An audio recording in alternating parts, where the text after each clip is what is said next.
देखो, जोसा काउंसलिंग एक गेटवे होते हैं तुम्हारे टॉप इंस्टीट्यूट जैसे 23 आईआईटीज के लिए, 31 एनआईटीज के लिए, 25 ट्रिपल आईटीज के लिए और 33 जीएफटाई कॉलेजेस के लिए, जो तुम्हें ऑफिशियल वेबसाइट में जाके रजिस्ट्रेशन करने पड़ते हैं। चलो यहां से तुम लोग को समझ में आ गया जोसा क्या होते हैं तुम्हारे। और सेकेंडली इसकी एलिजिबिलिटी क्राइटेरिया क्या होते हैं, जैसे कि तुम अगर आईआईटीज की बात करोगे तो तुम्हें जेईई एडवांस क्वालिफाई होने चाहिए, और तुम्हारे यहाँ पे जो 10th और 12th की बात करोगे तुम्हें इसमें मात्र 2 अटेम्प्ट मिलते हैं। और अगर ओबीसी कैटेगरी और एसटी एससी की बात करो तो तुम्हारे 10th क्लास की और 12th क्लास की बात करोगे तो तुम्हें 75% तुम्हारे होने चाहिए। अगर तुम लोग एसटी एससी से हो तो तुम्हारे 65 से अबव होना चाहिए। बट अगर तुम बात करोगे एनआईटी ट्रिपल आईटी जीएफटाई की तो तुम्हारे जेईई मेंस तुम्हारे वैलिड रैंक होने चाहिए। ठीक है, तुम्हारे अगर रैंक है तो डेफिनेटली तुम यहाँ पे काउंसलिंग कर सकते हो। और तुम्हारे अगर 12th की बात करोगे तो 75% सेम और 65% तुम्हारे एसटी और एससी के लिए लगते हैं। ठीक है, इसमें तुम्हारे मैक्सिमम अटेम्प्ट जो होते हैं तुम्हारे 3 अटेम्प्ट मिलते हैं तुम्हारे ट्रिपल आईटी जीएफटाई के लिए, और तुम्हारे एनआईटीज के लिए अगर आईआईटीज की बात करोगे तो तुम्हें 2 अटेम्प्ट मिलते हैं। समझ में आ गया तुम्हें एलिजिबिलिटी क्राइटेरिया। उसके बाद बढ़ते हैं तुम्हारे इसमें डॉक्यूमेंट कौन कौन से लग जाते हैं भैया। देखो, जेईई मेंस के जो तुम्हारे कोड हैं वो तुम्हारे स्कोर कार्ड लग जाते हैं, और देन फिर तुम्हारा जो एडमिट कार्ड होता है, जो ऑफिशियली तुम जो गए होगे अपने एडमिट कार्ड लेके, वो लग जाता है। तुम्हारे 10th के मार्कशीट लगते हैं, 12th के मार्कशीट लगते हैं तुम्हारे। उसके बाद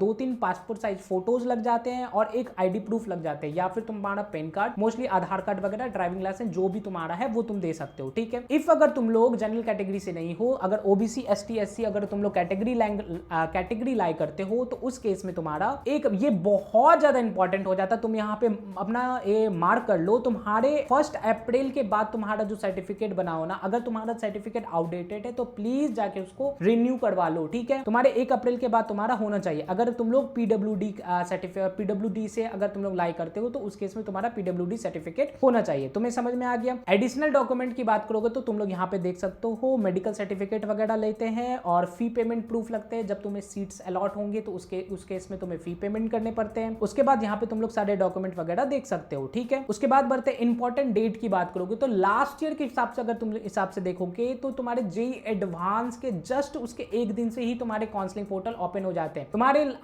1 तारीख के आसपास, तुम्हारे 1 से 2 तारीख के आसपास तुम्हारे जेईई एडवांस के रिजल्ट आ जाएंगे। अगर तुम लोग उस हिसाब से अगर तुम लोग देखोगे तो 2 या 3 तारीख से तुम्हारा रजिस्ट्रेशन और काउंसलिंग चालू हो जाएगा। और यहाँ पे तुम्हारा फर्स्ट तुम्हारा मॉक अलॉटमेंट होता है, जो तुम चॉइस फिलिंग करोगे। फर्स्ट राउंड 1 तुम्हारा मॉक अलॉटमेंट होगा, उसके बाद तुम्हारा फिर से एक मॉक अलॉटमेंट होगा, उसके बाद तुम्हारा टोटल 6 राउंड चलेंगे। ठीक है, 6 राउंड चलने के बाद तुम्हें अगर सीट मिल गए देन फिर तुम लोग यहाँ पे C7 राउंड कर सकते हो। आगे अपन लोग इसके ऊपर डिटेल पे बात करेंगे। तुम्हें समझ में, ये डेट को तुम लोग पिन कर लो या फिर स्क्रीनशॉट मार के यहाँ से रख लो। ठीक है, अब आगे बढ़ते हैं। रजिस्ट्रेशन का क्या प्रोसेस होता है भैया। यहाँ पे रजिस्ट्रेशन कैसे, जेईई मेंस के जोसा के ऑफिशियल वेबसाइट में जाओगे, वहां पे तुम लोग लॉग इन करोगे, अपना सारे डेटास वगैरह फुलफिल करोगे। डेटा फुलफिल करने के बाद तुम अपना जो ईमेल आईडी और जो फोन नंबर से लॉग इन करोगे उस पे ओटीपी आएंगे, ओटीपी से तुम लोग रजिस्टर कर लोगे। 2 या 3 तारीख को तुम्हारे ओपन हो जाएंगे। ठीक है, josa.nic.in से तुम लोग के होंगे। ठीक है, ये इसमें कोई भी रजिस्ट्रेशन में कोई भी फी वगैरह नहीं लगते, टोटली फ्री ऑफ कॉस्ट होते हैं। अब आगे बढ़ते हैं। अगर चॉइस फिलिंग की बात करोगे, इसके बाद तुम लोग को क्या करने पड़ेंगे, चॉइस फिलिंग करने पड़ेंगे। चॉइस फिलिंग मतलब तुम जिस भी कॉलेजेस के लिए एलिजिबल हो उसके लिए तुम्हें चॉइस फिलिप करने होंगे और उसके प्रीफरेंस तुम्हें देने पड़ेंगे। जो तुम्हारे जैसे कि एनआईटी त्रिची हो गया, एनआईटी त्रिची के सारे ब्रांचेस आ गए, फिर एनआईटी सूरतकल के सारे ब्रांचेस आ गए। अब वहां पे तुम किस ब्रांचेस को प्रीफरेंस दे रहे हो उस हिसाब से तुम्हें देने पड़ेंगे। ठीक है, यहाँ पे टोटल मिनिमम 50+ डेफिनेटली करो। बहुत सारे ऐसे बच्चे क्या होते हैं 8 से 12 चॉइस फिलिंग करके दे देते हैं। भाई साहब कोई पैसे नहीं लग रहे, तुम 50 चॉइस फिलिंग करो या 30 करो, 100 करो या 200 करो, जितने के लिए एलिजिबल हो ना तुम डेफिनेटली कर सकते हो। यहाँ पे टोटल 3 बैरियर पे कर दो। अगर तुम्हारा रैंक जो तुम प्रीवियस ईयर कट ऑफ देखो, कट ऑफ के हिसाब से तुम अपना चॉइस फिलिंग ऑर्डर तुम लोग अपना बना सकते हो। ठीक है, उसके बाद चॉइस फिलिंग होने के बाद तुम्हें चॉइस लॉक करने पड़ते हैं। बट लेकिन मैं तुम्हें बोलूंगी यहाँ पे कि अगर तुम लोग लॉक नहीं करते तो ऑटो लॉक भी हो जाते हैं। बट यहाँ पे मैं तुम्हें पर्सनली यही बोलूंगा कि तुम अपने खुद से लॉक करो, क्योंकि अगर तुम लोग लॉक कर देते हो उसके बाद तुम लोग कोई भी फर्दर चेंजेस नहीं कर सकते हो अपने चॉइस फिलिंग पे। बट लेकिन तुम लोग खुद से लॉक जरूर कर देना। उसकी जो डेडलाइन होगी लगभग तुम्हारे 20 to 25 जून के आसपास में तुम्हारी उसकी डेडलाइन होगी। ठीक है, अब उसके बाद तो तुम्हारे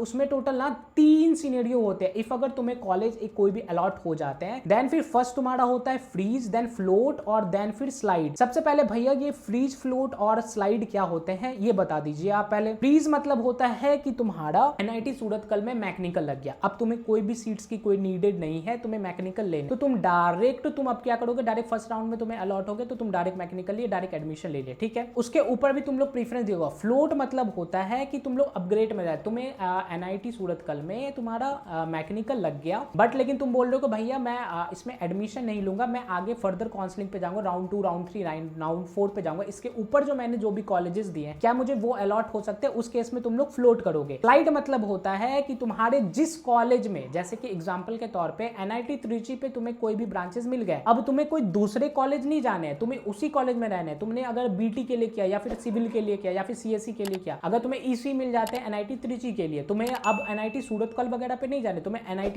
त्रिची में ही तुम्हें अगर उसके अपर ब्रांच मिलेंगे। अगर तुम खोज रहे हो EC मुझे मिले तो मुझे CSE या IT वगैरह में जाने हैं, तो वो सिर्फ NIT त्रिची के तुम्हारे अपर ब्रांच को देखेगा। ठीक है, फ्लोट मतलब समझ गए। अब आगे बढ़ते हैं। अगर फीस की बात करोगे, जब तुम्हें अगर कैटेगरी वाइज पे देखोगे, अगर तुम्हारा सीट अलॉट हो जाता है तो जनरल कैटेगरी वाले को तुम्हारा और OBC कैटेगरी वाले को, EWS वाले को 35,000 पे करने होते हैं, और तुम्हारे ST SC से हो तो 15,000 पे करने होता है। मार्क माई वर्ड, ये जो तुम 35,000 और 15,000 पे करोगे, जो भी कॉलेज तुम्हें जो अलॉट होगा उसमें तुम्हारे ये 35,000 15,000 तुम्हारे डिटेक्ट हो जाएंगे। ऐसे नहीं है कि ये तुम्हारे पैसे काउंसलिंग में चले गए, नहीं, ये तुम्हारे डिटेक्ट हो जाएंगे तुम्हारे फर्स्ट सेमेस्टर के फी पेमेंट पे। अगर इस केस में तुम्हें अगर नहीं एडमिशन लिए, तुम फी पे कर दिए, फिर उसके बाद तुम लोग एडमिशन नहीं लिए, तो रिफंड का भी यहाँ पे प्रोसेस होते हैं। तुम लोग यहाँ पे देख सकते हो रिफंड का भी प्रोसेस होते हैं। जैसे कि तुम लोग लास्ट राउंड तक तुम लोग वेट करोगे, देन फिर अगर तुम्हारा उसके बाद तुम लोग सीट विड्रॉ कर लेते तो तुम्हारे फुल्ली रिफंड हो जाएंगे। बट लेकिन अगर तुमने फिजिकल वेरिफिकेशन करा लिया है, अपना document physical verification seat allotment होने के बाद करा लिया, देन उसके बाद तुम लोग अगर एडमिशन नहीं लेते तो उस केस में तुम्हारे कोई भी पैसे रिफंड नहीं होंगे। ठीक है, उसके बाद तुम्हारा यहाँ पे तुम देख सकते हो एक पार्शियल भी तुम्हारा यहाँ पे रिफंडेबल का प्रोसेस होता है। अब आगे बढ़ते हैं। उसके बाद अगर तुम्हारा फिर भी अगर तुम्हारा राउंड 6 तक, जोसा के टोटल 6 राउंड चलते हैं, राउंड 6 तक अगर तुम्हारा एडमिशन नहीं होता है, उसके बाद तुम्हारा एक जो स्पॉट राउंड होता है जिसको बोलते हैं CSAB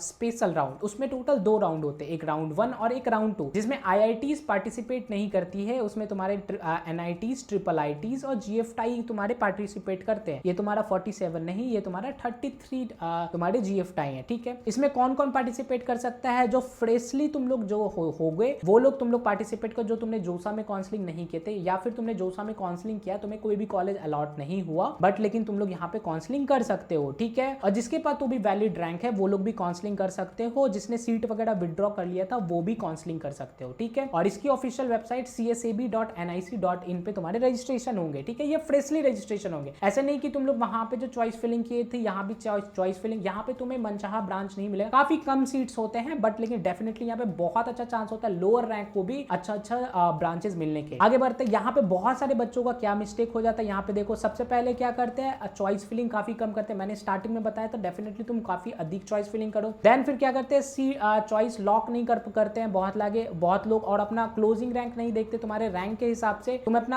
ऑफिशियल वेबसाइट में जोसा के जाओ, वहां पे क्लोजिंग रैंक देखो, तुम्हारे क्या क्लोजिंग रैंक है, उस हिसाब से तुम लोग फिर चॉइस फिलिंग ऑर्डर तुम लोग बनाओ। ठीक है, उसके बाद क्या हो जाता है, तुम्हारा डॉक्यूमेंट वगैरह बहुत ज्यादा रेडी नहीं रखते हो। डेडलाइन के बाद तुम लोग बहुत ज्यादा कंफ्यूजन हो जाते हो। अगर तुम्हें कोई कॉलेज अलॉट हुआ राउंड 1 में ही, तो ट्राई मत करो राउंड 1 में लेने का। अगर तुम्हारा फर्स्ट नंबर वाला पे ही लग जाते तब तो वेल एंड गुड है। अगर तुम्हारे 4 नंबर, 5 नंबर, 10 नंबर, 30 नंबर वाले तुम्हारे अगर कॉलेजेस अलॉट होते हैं, उस केस में मैं तुम्हें यही बोलूंगा कि तुम लोग वेट करो यार, तुम लोग वेट करो, 2 से 3 राउंड तक जाओ, अपने फ्लोट पे करो। फ्लोट पे करने के बाद तुम लोग देन फिर तुम लोग डिसाइड करो, जो भी अगर अपर वाले जो कॉलेजेस मिल गए, ब्रांचेस मिल गए, तो डेफिनेटली वो चूज करो। ठीक है, उसके बाद फिर तुम्हारा अगर सब लोग CSE पे फोकस करते हैं, बट लेकिन तुम लोग यहाँ पे बहुत ऐसे कॉलेज भी हैं जिसके EC बहुत अच्छे हैं, तुम्हारे इलेक्ट्रिकल वगैरह बहुत अच्छे हैं। अगर तुम CSE पे करोगे तो तुम्हारे लोअर लेवल जिसके रैंक है उसको तो फिर मिल ही नहीं पाएगा कोई भी ब्रांचेस। इसीलिए मैं तुम्हें यही सजेस्ट करूंगा कि तुम लोग दोनों ब्रांचेस, सारे ब्रांचेस पे चॉइस फिलिंग ऑर्डर करो। ठीक है, आई होप यार तुम्हें सारा डाउट क्लियर हो गया होगा। रेडी फॉर जोसा 2026। तुम लोग कमेंट करो अपना रैंक, और तुम बताओ तुम्हारा ड्रीम कॉलेज कौन सा है, और मेरे चैनल को सब्सक्राइब कर लो। और किस रिलेटेड से वीडियो चाहिए तुम लोग कमेंट करके बताना, उस टॉपिक पे वीडियो आ जाएगा। अगर तुम्हें फिर भी अगर जोसा से रिलेटेड कोई भी क्वारीज रह गई है, कि तुम्हारे कोई भी डाउट रह गए हैं कि भैया मुझे ये प्रॉब्लम आ रही है, तो डिस्क्रिप्शन पे मेरा नंबर भी दिया हुआ, या फिर कमेंट करके तुम लोग मुझसे पूछ सकते हो। चलो इसी बात पे वीडियो को समाप्त करते हैं। Thank you, have a nice day.